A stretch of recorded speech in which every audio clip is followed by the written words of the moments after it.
Welcome back into the Pick and Roll NBA podcast with Jet and Sap, presented by Full Press Coverage. Check out fullpresscoverage.com for this and other great podcasts and articles. You can find our podcast anywhere podcasts are found. Download us on iTunes, leave a review. Make sure it's a 5-star review. I don't want anything less than 5 stars. And find us on YouTube at youtube.com/JetStryer. That is my personal YouTube page. Since SAP does not have one, we're using my YouTube page to show our beautiful faces to everybody.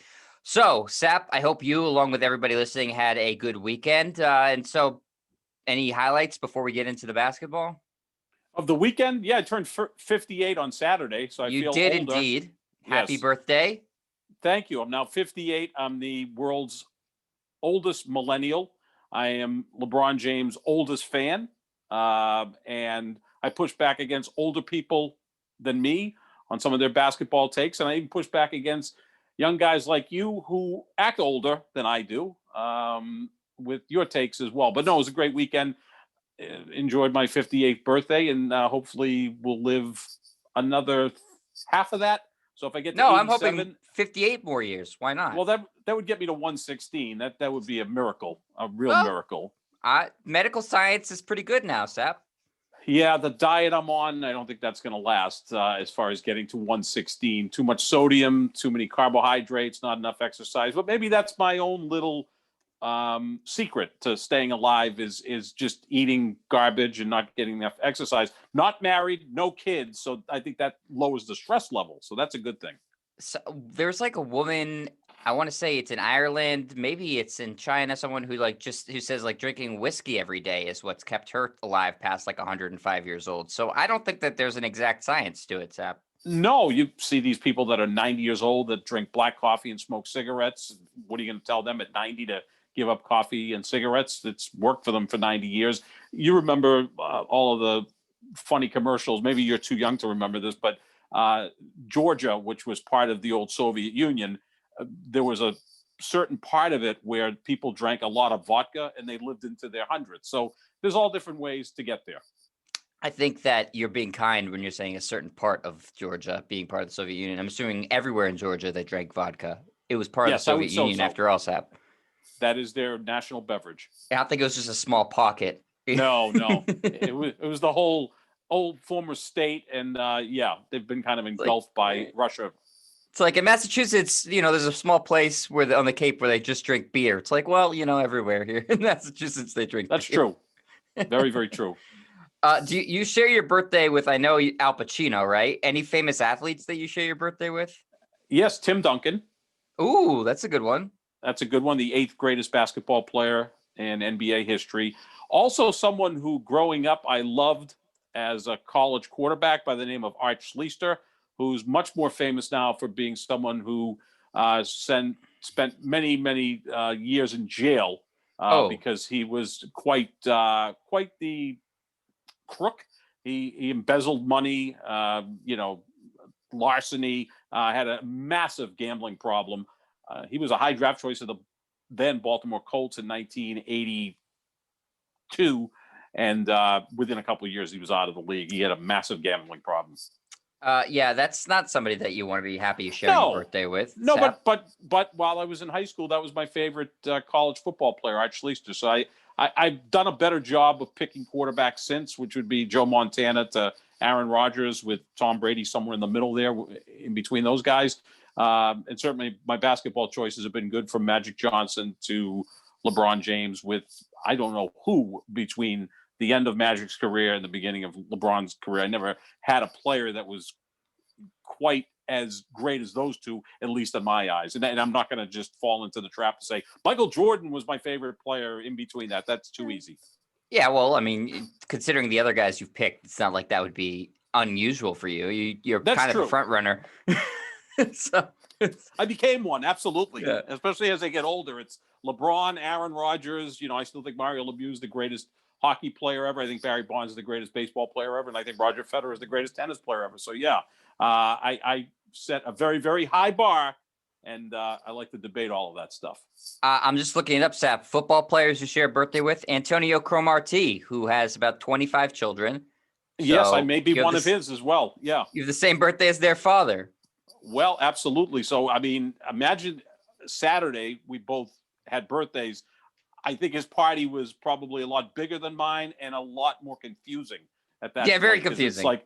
like, are you my son? Are you my nephew? Are you my cousin? Whatever the case may be. And he celebrated his birthday as well. So that's pretty good because Cromartie was a shutdown corner for about a half a dozen years.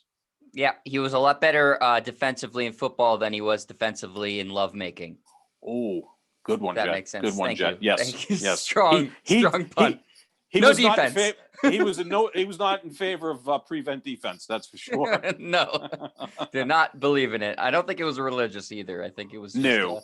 a personal creed. So happy birthday to Thank you, you. Sap. I have one coming up in May. So we Yes. actually are both pretty close.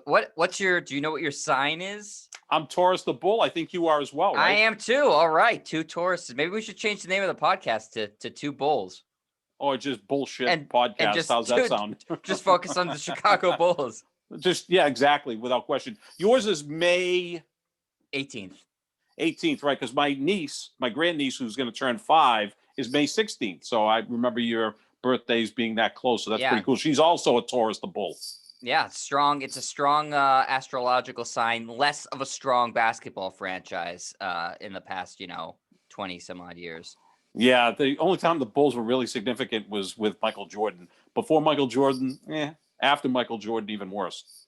Yeah, so I'll just keep being proud of the astrological sign and not so much the basketball team. But I hope you had a good birthday, Sap, and I hope you were treated to some good basketball over the weekend.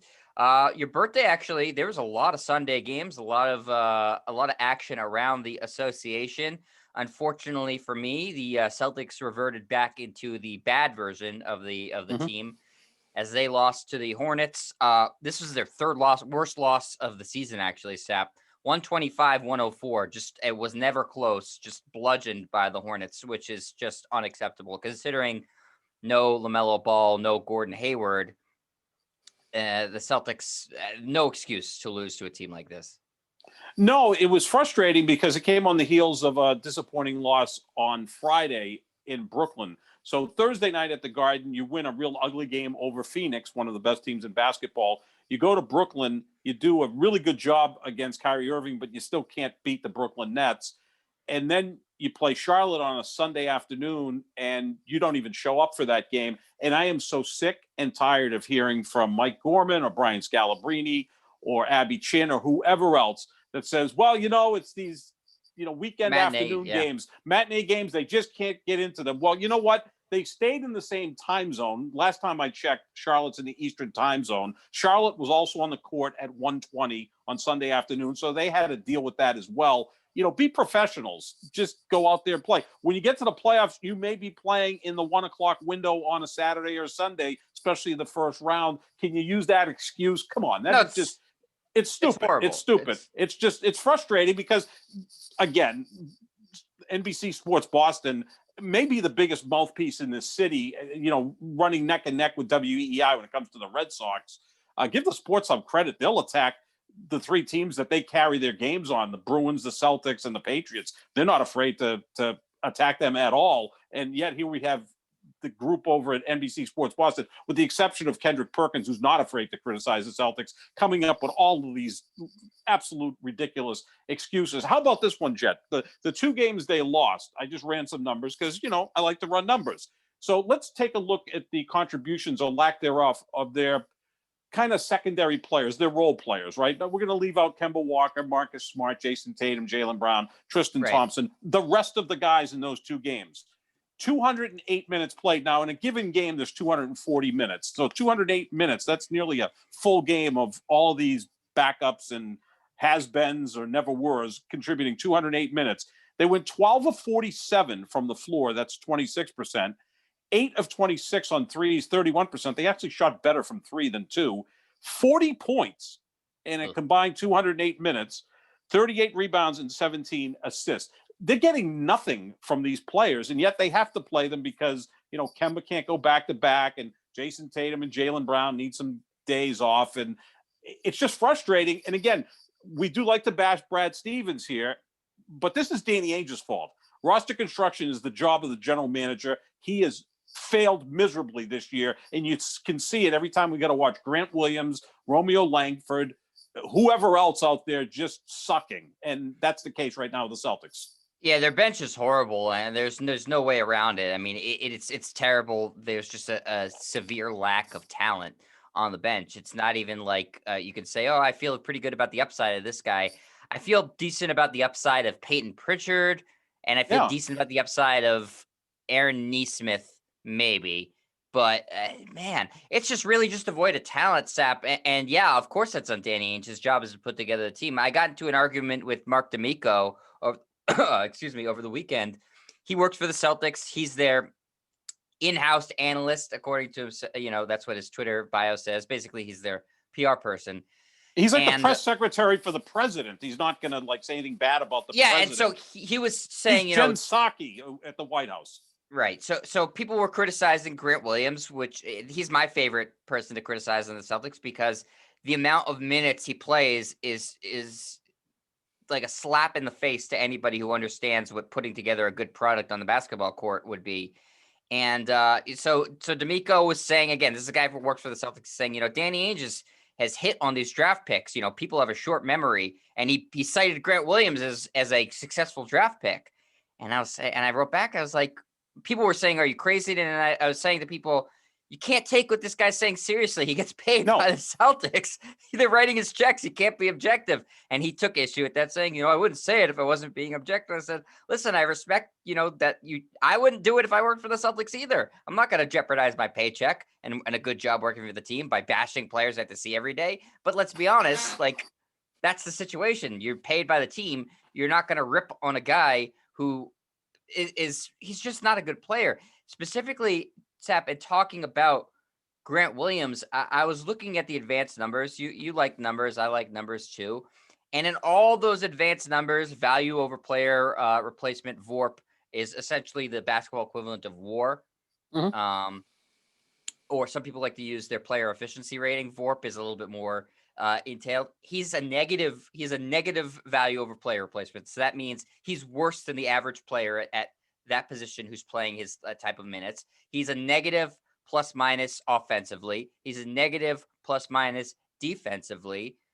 So there's not a single number across his advanced metrics that indicates that he's anything but a below average NBA player. So in what world should a below average NBA player be consistently playing 20 minutes a night on your basketball team? And that's what's happening. Then you're not a contender. If Grant Williams is your 7th or 8th guy, which he's evolved into because of the injury situation, he can hit a corner three. That's about the only thing he can contribute. And that's not enough to justify 20 minutes per game. I sometimes get the feeling with Grant Williams that the quote unquote, I'm using air quotes, insiders within the Celtics organization kind of push him the way they used to push Al Horford. Now, Al Horford was a 5-time All-Star. I don't think he's a Hall of Famer, but he's had a nice career. But remember when he first got here and he was putting up 14-7, 13-6, and people were saying, why are you paying this guy so much money? I remember Charles Barkley saying, look, I'm 55 years old and 50 pounds overweight. I could probably go out in the court and score 14 and grab 7 rebounds. And I don't think Barkley's that far off on that. People would say, well, you really have to understand the game of basketball to get what the value of Al Horford was. Well, I think you get the same thing here with Grant Williams. And the eye test is he doesn't do much, if anything. So now you're giving him 20 minutes. Langford's been a disappointment. He plays decent defense. Nesmith is supposed to be a good shooter, but he doesn't play defense and he maybe can shoot. So you've got all these players with maybe a half a skill, and you're giving them all these minutes. Again, those players that we're detailing contributed 208 minutes over 2 games against Charlotte, a team that you should beat and might face in a play-in tournament. That's a real possibility. If the Celtics play Charlotte in the play-in tournament, are you going to be totally shocked if the Celtics lose that game? I wouldn't, especially if Lonzo Ball's back or Gordon Hayward's back or whatever the case may be. It's just disappointing. And then the superstars don't play like superstars. I mean, Jason Tatum and Jaylen Brown wanted to be anywhere but on the basketball court yesterday against Charlotte. You could just see it in their body language right from the get-go. Brad Stevens put them on the bench. They looked totally, lost out there. That's not what superstars are supposed to bring on a nightly basis, especially when you see that a player's out, or you don't have Robert Williams III and your bench sucks. Jason Tatum and Jaylen Brown have to be that much better. That's why I don't put them up into superstar categories yet, because superstars bring it every night. If they're not doing it on one end, they're doing it on another end. If Jason Tatum's not hitting a shot, he gets totally disengaged on the defensive end. That's not a great player. Yeah, and that's why there's so few of those, elite level players, because it is hard to be able to take an off night and still be able to help your team. And the Celtics, after coming off of that 6-game win streak, and then they got the nice win at Phoenix, they've lost 3 of their past 4. And of those 3 losses, they lost to a Chicago Bulls team without Zach LaVine. They lost to a Brooklyn Nets team without Kevin Durant and James Harden, and Kyrie was held in check in that game.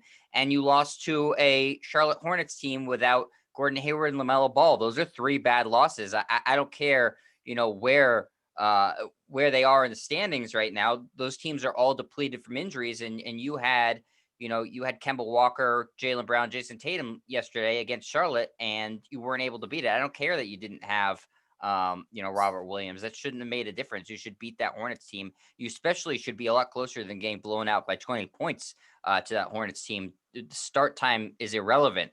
So it's bad. And Sap, a lot of it is because the bench is so ineffective.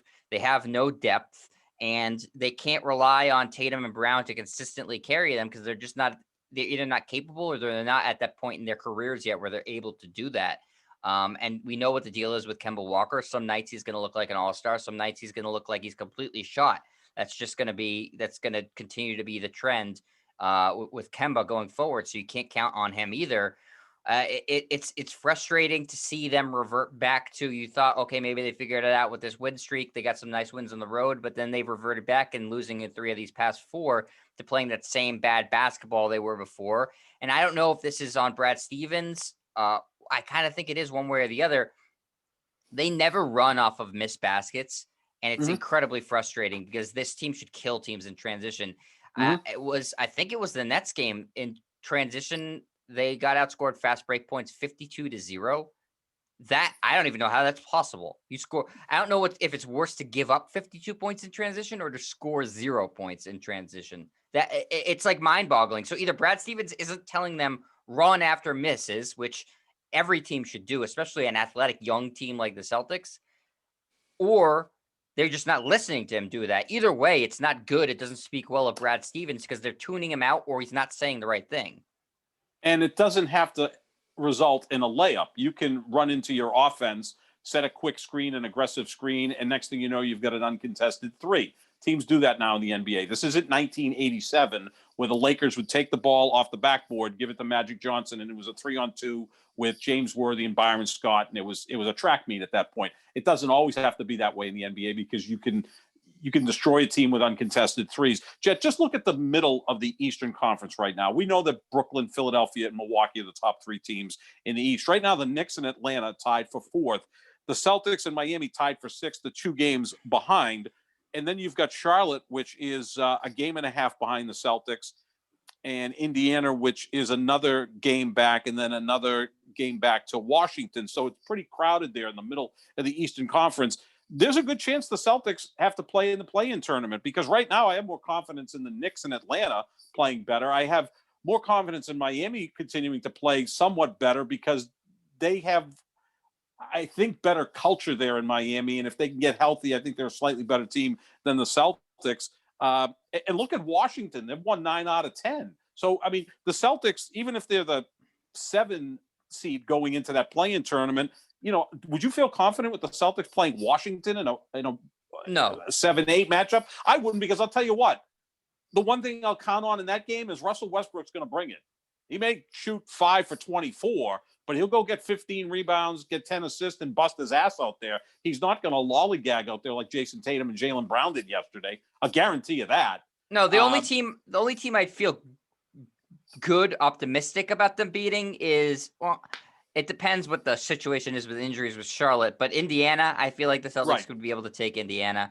I don't know how you could feel really good about any of these series. And right now, Sap, as you said, as it stands, You have two teams in front of you, the Hawks and the Knicks. The Hawks own the tiebreaker against you, so you'd have to you can't tie with them. You have to have a better record than them outright in order to get a higher seed than them. And the Knicks, you play the last game of the season, and so you might have to, that might be a game that determines if you're the 4 or the 5 seed or if you're in the play-in. So this is a bad time of the year right now, with it being so close for the Celtics to suddenly revert back to playing bad basketball stuff. It's so jumbled. The only way they have of getting out of the first round is that 4-5 spot. Otherwise, I think that there's not just a chance that they're going to lose in the first round, because if they play one of those top 3 teams, no doubt they'll lose in the first round, but a strong chance to get swept in the first round, which is just a complete embarrassment based off of what the expectations were and where they've been the past few years, is to be facing a sweep. Right now, as it stands, if you play Milwaukee in the first round, I do think Milwaukee would sweep you or win in 5 games. Yeah, I mean, 2 years ago, they beat you in 5 games, and Milwaukee had a great regular season. 2 years ago, they had the best record in basketball. You went into that series. It was a second-round matchup, so it wasn't a first-round matchup. Look, if they get swept in the first round and lose, by an average of 15 points per game, they're going to have to make changes, and it's going to have to be with Brad Stevens, because Danny Ainge apparently is not going anywhere. He's a Supreme Court justice. He's been appointed for life.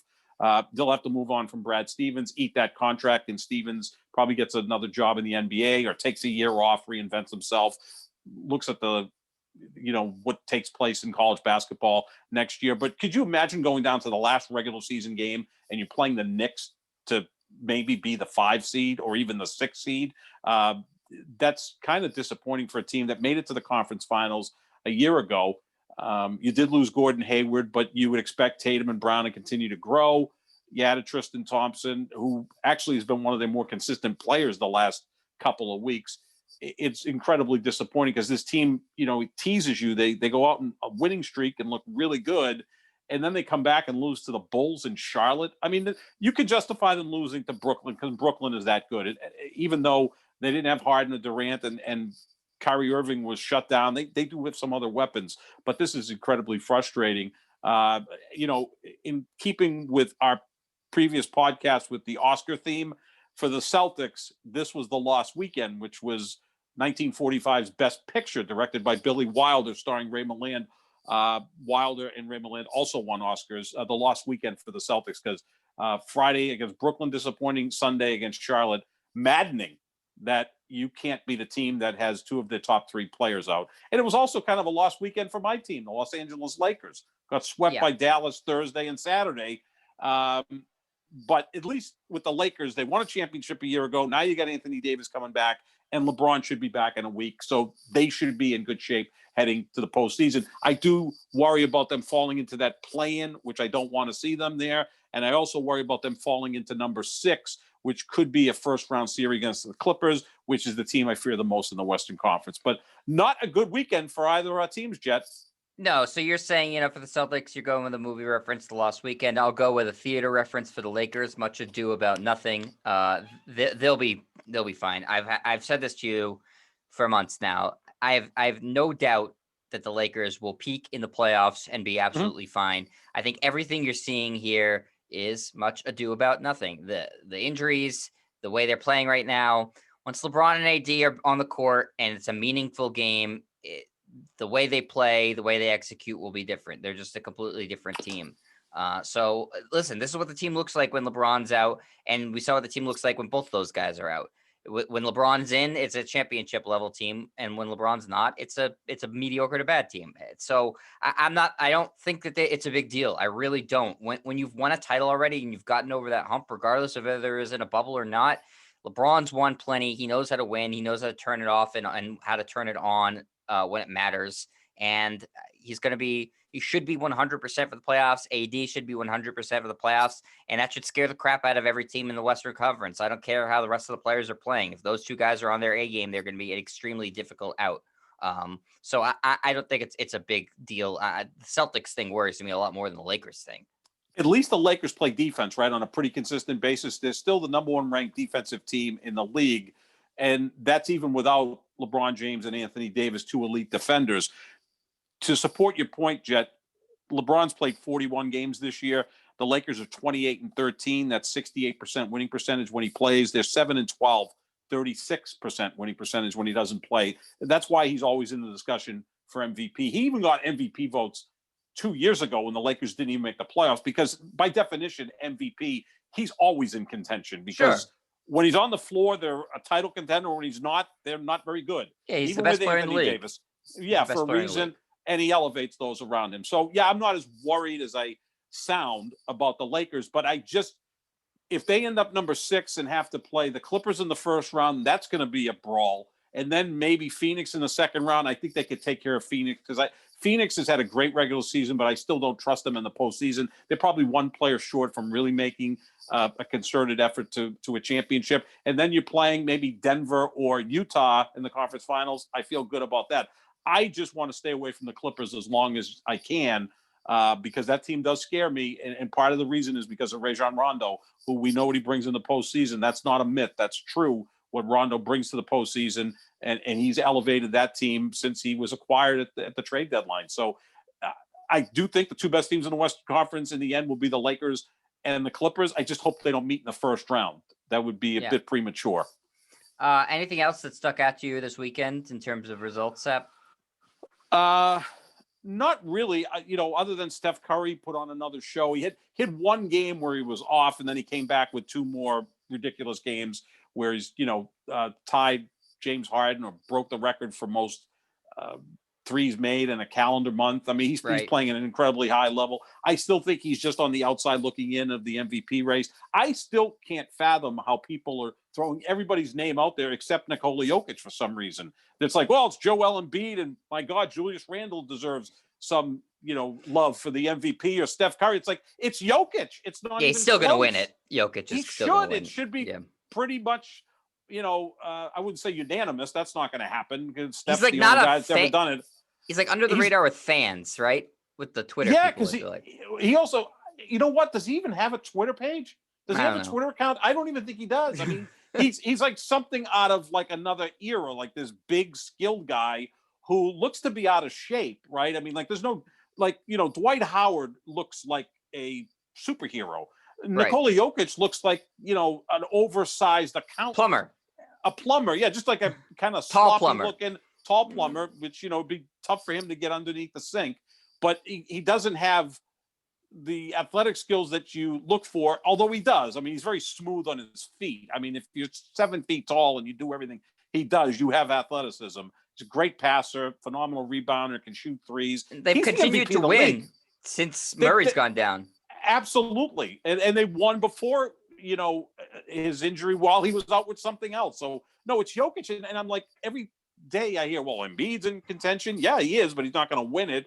Julius Randle, I mean, you're going to elevate Julius Randle to an MVP candidate because the Knicks are overperforming. I mean, let's throw Russell Westbrook in there as well, because the Wizards are the second hottest team in the Eastern Conference. It's Jokic. It's that simple. Yeah, I agree with you.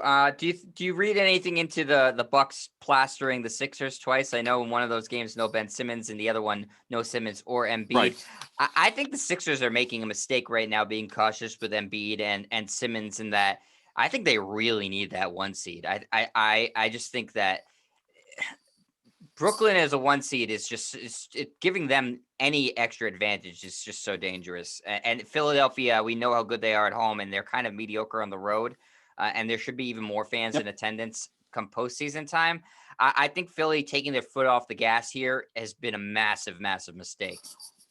I agree with you 100%, because I think seeding does matter. Maybe it doesn't matter for the Lakers, who can get to the finals as a 6 seed. But if you give Brooklyn the 1 seed, and right now that's what they are, they'll have 2 warm-up series to get to the conference finals. Meanwhile, Philadelphia and Milwaukee, in theory, will meet in the second round, and that's going to be a 6 or 7 game series. A lot will be taken out of them getting into the conference finals. Heck, Brooklyn could probably get to the Eastern Conference Finals by giving their 3 stars some games off, not even have the 3 of them play more than a couple of games, because they've only played 7 games together this year. But, give Durant some time off, give Kyrie some time off. He'll probably have something going on that he's going to miss a few games, even in the postseason. He missed Game 7 a couple of years ago with the Celtics 3 years ago. He didn't sit on the bench. He was obviously hurt, but he had to have surgery on his nose, right, because of the premiere of Uncle Drew. So, we know where sometimes Kyrie's priorities are. And then you give Harden some time off. And Harden's injury, maybe it is real, the hamstring, because he's going to be out for the rest of the regular season. But they're so damn good. I mean, God, that's Kevin what I'm saying. Durant. Except Yeah, I mean, Phillies. if you give, don't you think they've taken the foot off the gas here? Absolutely. I've said this all along. Yeah, I mean, they need that number one seed more than Brooklyn does because they're much better at home than they are on the road. And again, the one seed gets you out of a second round matchup against Milwaukee, which is the third best team in the conference. I mean, who would you rather play in the second round, Milwaukee or the Knicks? Now, the Knicks will be a pain in the ass to play, but you'll beat them in 4 or 5 games, and you'll shake their hands and say, well, it's a really well-coached, tough-minded team. Milwaukee can beat you in a second round series. So, yeah, I agree 100% that, what right now are the 76ers doing? Embiid's been out for a quarter of the season with some injuries. I know you want to save him as much as you can, but, they could even fall to the 3 seed, and now Milwaukee's the 2 seed, and you're playing Milwaukee in the second round, and Game 7's in Milwaukee rather than Philadelphia. I mean, because Milwaukee, I think, just took the tiebreaker from you because they just won 2 straight, and they confidence. I mean, I know Embiid was in the second game, but he was in the first one, and they blew him out both times.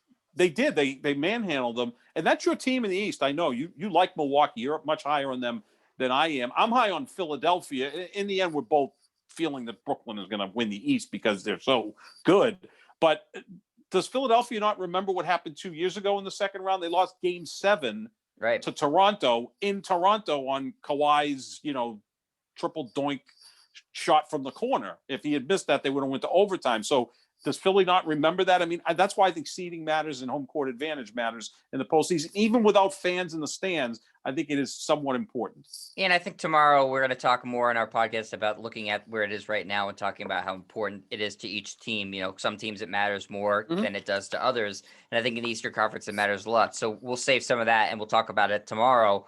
Be sure to listen. But Seth, before we wrap up today's show, I know tonight there's a game that you're looking at. A neat team you just mentioned. The Knicks are playing the Suns.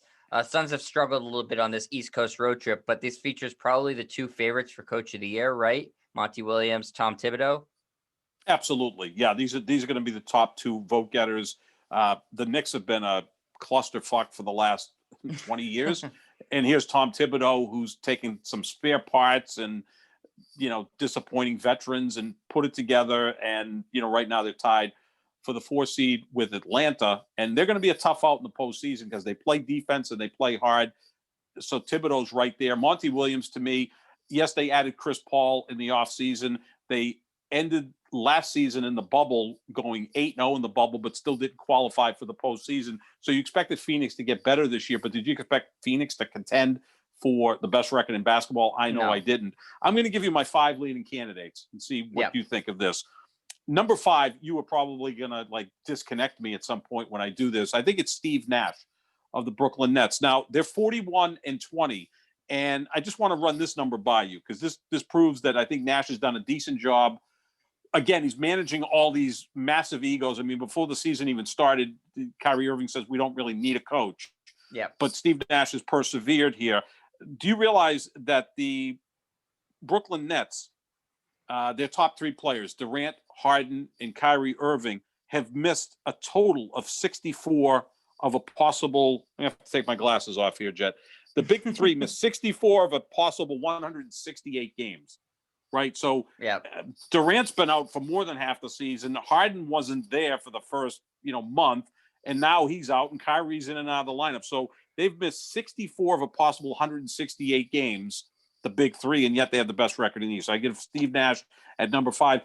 Yeah, there's a lot of talent on that team, but as we saw with Brad Stevens a couple of years ago, sometimes managing, coaching talent isn't that easy. A lot of talent on the bench coaching as well. He's got some former head coaches on that bench too, specifically Mike D'Antoni.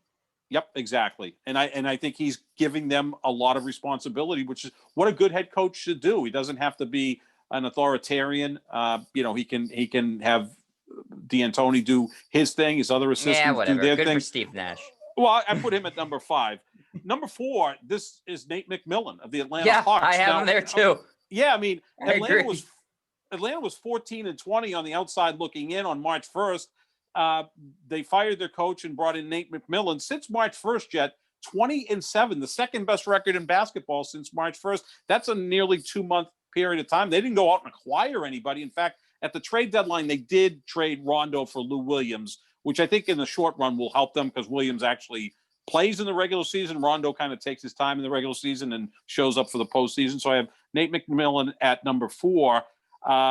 Number 3 is probably one of the least known coaches in the NBA, Taylor Jenkins from Memphis. They're 31-28. I don't know how. They're playing in the Western Conference. They seem to be competing in every single game. And really, what do they have outside of Ja Morant, who's missed some time, is a second-year point guard? And I compare that to New Orleans in the same conference with more talent, Way is more 26-34, which leads me to, Stan Van Gundy is the worst coach in the NBA this year. If there was an award for worst coach in the league, it'd be Stan Van Gundy. I actually like that, Sep. I think we should do worst of the year awards too. And when we're done with the regular season, we can do our best and our worst. I think that people who do a bad job deserve to be shamed. Yeah, Van Gundy's in a class all by himself. 26-34 with Zion Williamson playing kind of like an MVP candidate. Brandon Ingram's pretty damn good. When Steven Adams, they have too. Steven Adams, Lonzo Ball. There's no reason they should have a worse record than the No. Grizzlies. That's pathetic. Josh Hart is a nice player. He's hurt right now. But yeah, so I'm going to give Taylor Jenkins the nod at number 3 in Memphis. Number 2, I'm going with Thibodeau with the Knicks. I mean, just an incredible year. He's made basketball fun again in New York, made the Knicks relevant, 34-27. But I'm going to go with Monty Williams. I mean, Phoenix, I know you the love last Monty 10 Williams. years, I love Monty Williams. I wanted the Lakers to hire him. I just like him so much. His backstory, he lost his wife at a very young age, and he's persevered, and he's got the it factor that I look for in a coach. He's he's the anti-Stan Van Gundy. He's on the sideline. He's a calming influence. Stan Van Gundy, I wouldn't want him driving my bus for the MBTA. I would probably jump off of it because he's just always panicking and yelling, and it's not a good situation in New Orleans. So I've got Monty Williams at number 1. But if Thibodeau wins the award, and I think it's going to come down to those two guys, he's deserving as well. I'd vote for Thibodeau just based off of the fact that no one's been successful in New York, basically, for 1. 2, that roster is not very good. I mean, you have Randall, who no one looked at as an all-star before the season, and ultimately made the all-star game. So, I mean, what he's done with a kind of a crap roster that's just spare pieces, I think is incredible. At least Monty Williams, I'm not trying to take anything away from him. At least he has 2 legitimate all-stars on that team, and a budding third all-star and DeAndre Ayton. The Knicks, Jesus Christ. It's like, it looks like you look at their roster and you go, then you look at their record and you go, are you sure they have an over 500 record with this roster? They've had like 8 guys start at point guard this year. So I'd go Thibodeau. The one guy I'd say that you left off is Quinn Snyder deserves to be on that list. Yeah, I know.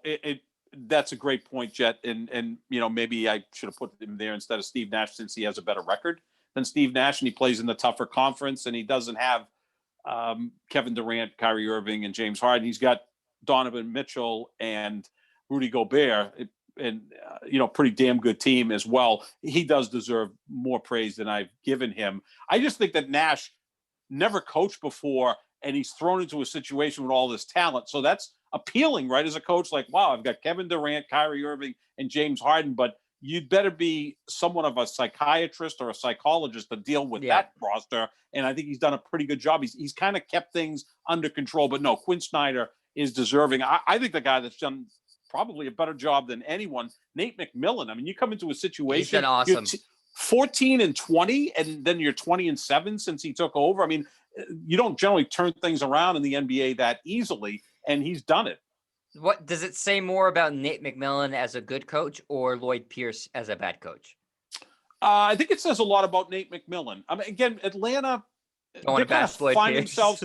Well, they're kind of finding themselves, right? I mean, you get Trae Young, who is a fun player to watch, but he turns the ball over too much for my liking. He's not an efficient player, and he's a disaster on the defensive end.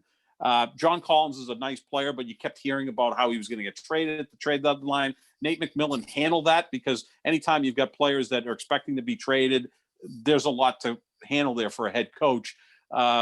So I would give Nate McMillan the coach. Look, he was a good coach in Indiana. Always had that good team coach prepared, everywhere he's been. Everywhere. I'm like, if he had just lingered as an assistant the rest of the year, and the Celtics wanted to move on from Brad Stevens, Nate McMillan would have been a nice choice to come here and replace Brad Stevens if that's what the Celtics wanted to do. That's the type of player I think young players will respect. The guy was a outstanding NBA player, played in NBA Finals, was a tough, hard-nosed guy. I mean, your favorite backcourt of all time probably would have been Gary Payton and Nate McMillan in terms of playing defense.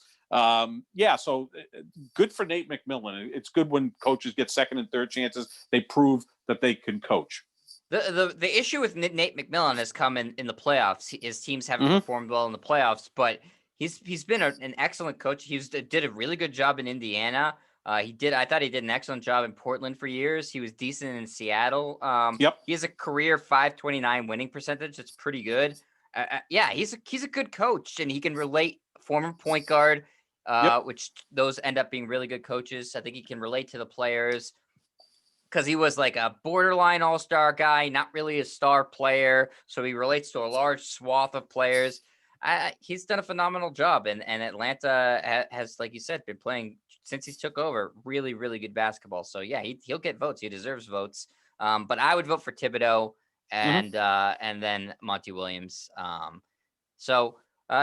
We have similar ballots, other than you're trying to give Steve Nash too much credit, and I'm trying to give the guy who has the best record in basketball a little bit more credit, just because he coaches in Utah. Sap, everybody forgets about him, but he's coaching in the tougher conference. So yeah, I mean, you probably win that debate, Jed. I'll give you that much. He is. So good job by Quinn Snyder, who's everybody said, oh, Quinn Snyder and Brad Stevens are the two best young coaches in the league. Quinn Snyder, I'll take any day of the week over Brad Stevens. Yeah, I mean, the record the last 2 years has proven that. And, everybody's buying into the situation in Utah. Not everybody's buying into the situation. They play hard every game. Well, that may say a lot about Donovan Mitchell because he's their leader. Yeah. Do you get the feeling Donovan Mitchell is mentally and physically just tougher than Jason Tatum? I do. Yeah. Mm-hmm. Without question, he may not be as talented. He's 8 inches shorter, but he brings it. He's a tough guy. Jason Tatum doesn't strike me of that. And I think your best player sets the tone for your team, and Jason Tatum at times appears checked out, whereas Donovan Mitchell reminds me a lot of Dwayne Wade. I know now Dwayne Wade owns 1 or 2% of the Utah Jazz. No, a similar game. Very similar players. Just guys that are leaders. And Mitchell not as dirty. Important. No one's as dirty as the way Wade was in his career. I mean, other than maybe Jaja Pachula or somebody. Bruce Bowen was pretty dirty. Yeah, Bruce Bowen. Pretty dirty. I like Bruce Bowen. No, we're not gonna. Yeah. I don't like Dwayne Wade. I like Bruce Bowen. So Bruce Bowen's fine. Yeah. Dwayne Wade, very dirty. Right up your alley. Right up your alley, Bruce Bowen. Ron Artest, a little dirty. Oh yeah. Yeah, you gotta have a little edge out there. You do. Sap, before we finish, how do you feel about doing, like, at the end of the season, a Razzies? Worst coach of the year? Yeah. Worst player of the year? Player. Yep. Worst contract. All NBA, negative all NBA team. Yeah, and we're not going to pick like the 15th guy on a roster. We're going to pick guys who were supposed to be good this year who sucked. Yeah, we could do that. We'll do Razzies instead of Oscars. Okay. I like it. I'm saying, if you don't do a good job, you deserve to be shamed for it. Yes, we will shame you. Yes. Okay. All right, Sap. That's going to do it for this edition of the Pick and Roll NBA podcast with Jet and Sap, presented as always by our friends at Full Press Coverage. Check out Sap's Twitter at JohnSap25, JohnSap25. Check out mine at Jet Stryer. We always tweet out the links to the show. I usually tweet out the YouTube one. Sap usually tweets out the audio version. So, pick your poison there, whatever your pleasure is. Maybe both. I don't know. You might want to listen in the car and then watch it later. Do whatever makes you happy. Remember to comment on the YouTube if you go there, and to give it a like and subscribe if you haven't already. And if you download us on whatever format, remember to rate us 5 stars or however many stars you're allowed, and to write a review, because that always helps us. Thanks, everybody, for listening. We'll be back tomorrow talking about some playoff seedings, talking about Sap getting into a little bit of a Twitter feud with a Boston media legend. And I'm going to officially declare who's going to win the NBA championship. I've seen enough. I know who it's going to be. I'm going to call my shot and announce it to the world. So be sure to listen to that. Thanks for listening, everybody. See ya.